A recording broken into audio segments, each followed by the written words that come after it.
অনেক দিন পরে বড়দিদের বাড়ি এসেছি। বড়দিদের গাছে কত সুন্দর মৌসুমী লেবু হয়েছে সেটাই তোমাদের দেখাচ্ছি। গতকাল রাত্রেবেলা কারেন্ট ছিল না, আমাদের এখানে ট্রান্সমিটারটা খারাপ হয়ে গেছে, সেই জন্য কিন্তু রাত্রেবেলা ঘুমোতে পারিনি। যদিও একটু ওয়েদারটা ঠান্ডা ছিল তাই রাত্রেবেলা ছাদের ঘরেই ঘুমিয়েছিলাম। এটা হচ্ছে আমাদের বড় যাদের বাড়ি, সেইখানে হচ্ছে অনেক রকমের ফলের গাছ আছে। ভাবলাম চলো তোমাদের সঙ্গে শেয়ার করি। বড়দি অনেক ধরনের গাছ লাগিয়েছে, যেমন মৌসুমী লেবু গাছ, তারপরে হচ্ছে সবেদা গাছ, সঙ্গে আছে কামরাঙা গাছ, কাঁঠাল গাছ, নানান ধরনের গাছ, ফলের গাছ বড়দিদের বাড়ি কিন্তু লাগানো। তো আমি বাগানটা একটু ঘুরে ঘুরে দেখছিলাম যে কোনো ফল বড় হয়েছে কিনা, কি পেকেছে। আর এখানে অনেক ধরনের গাছ আছে, যেখানে হচ্ছে একটা কামরাঙা গাছ হয়েছে, সেই গাছে দেখি একটা পাকা কামরাঙা পেকে আছে। কামরাঙাটা দেখে আমার মনে হচ্ছিল যে এটাকে তুলে খেয়ে নিই, এত সুন্দর পাকা আর টেস্টি। কি চলো এই কামরাঙাটা পেরে নিলাম। এখন দেখি এই যে লেবু গাছে কতগুলো মৌসুমী লেবু ধরে আছে, লেবুগুলোর কালারগুলো কেমন সবেদার মতো, দেখে মনে হচ্ছে এগুলো সবেদাই। আমি না ছোটবেলা থেকে গাছ এইগুলো খুব পছন্দ করি, বাড়িতে গাছ লাগাতে বেশ পছন্দ করি, তাই জন্য কিন্তু আমার ছাদের গাছে অনেক ড্রাগন ফল গাছ লাগিয়েছি,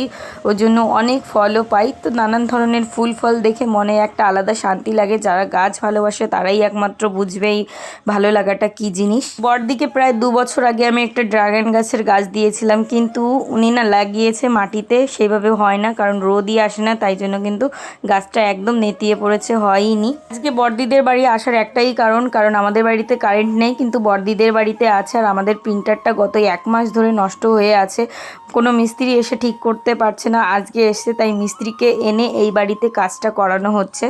আর এদিকে বড়দি বাড়ি নেই, বড়দির 2 ছেলে আছে, তাই জন্য ভাবলাম চলো দেখাই তোমাদের সঙ্গে, একটুখানি শেয়ার করি। এতক্ষণ বাড়ি বসেই এই মিস্ত্রি এই কাজগুলো করার চেষ্টা করছিল। কারেন্ট না থাকলে কি এইসব জিনিসের কাজ হয়, তাই জন্য কিন্তু এখানে এনেই করানো।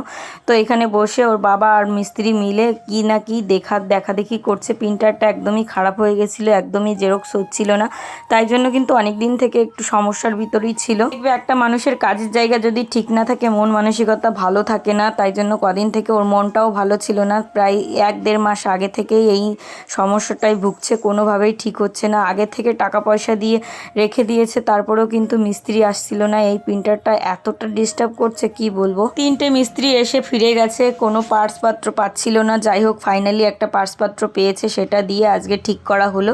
কিন্তু বাড়িতে কারেন্ট নেই, কি হবে জানি না। ট্রান্সমিটার ঠিক হতে তো গড়ে 2 দিন লাগবে, তাই জন্য কিন্তু এখন বাড়িতে নিয়ে যাওয়া হচ্ছে, তারপরে গিয়ে ও বিকালবেলা খেতে বসলো।